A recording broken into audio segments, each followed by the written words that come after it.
ತೆನೆ ಬಿಟ್ಟ ಪೈರು ಸಹ ಬಾಗುತ್ತದೆ, ಗೊನೆ ಬಿಟ್ಟಂತ ಬಾಳೆಯೂ ಸಹ ಬಾಗುತ್ತದೆ, ಫಲ ಬಿಟ್ಟ ಗಿಡವೂ ಬಾಗುತ್ತದೆ. ಜಗತ್ತಿಗೆ ಏನು ಕೊಡದ ಈ ಜಂಬದ ಈ ಜೀವ ಬೀಗುತ್ತದೆ. ಬೀಗುವುದು ಸದ್ಗುಣವಲ್ಲ, ಬಾಗುವುದು ಸದ್ಗುಣ.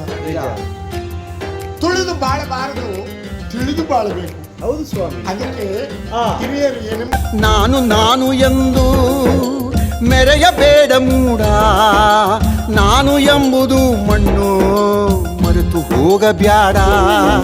ದ್ವೇಷವೆಂಬ ವಿಷವ ಕುಡಿಯಬೇಡ ಮೂಡ, ಪ್ರೀತಿ ಅಮೃತವಾ ಒಮ್ಮೆ ಸವಿದು ನೋಡ. ಅದೇ ಸ್ವರ್ಗ ಕೇಳ, ಮಣ್ಣು ಚೆನ್ನಾಗಿ ಬಾಳ. ಹೇ ಒಳಿತು ಮಾಡು ಮನುಷ್ಯ, ನೀ ಇರೋದು 3 ದಿವಸ. ಒಳಿತು ಮಾಡು ಮನುಷ್ಯ,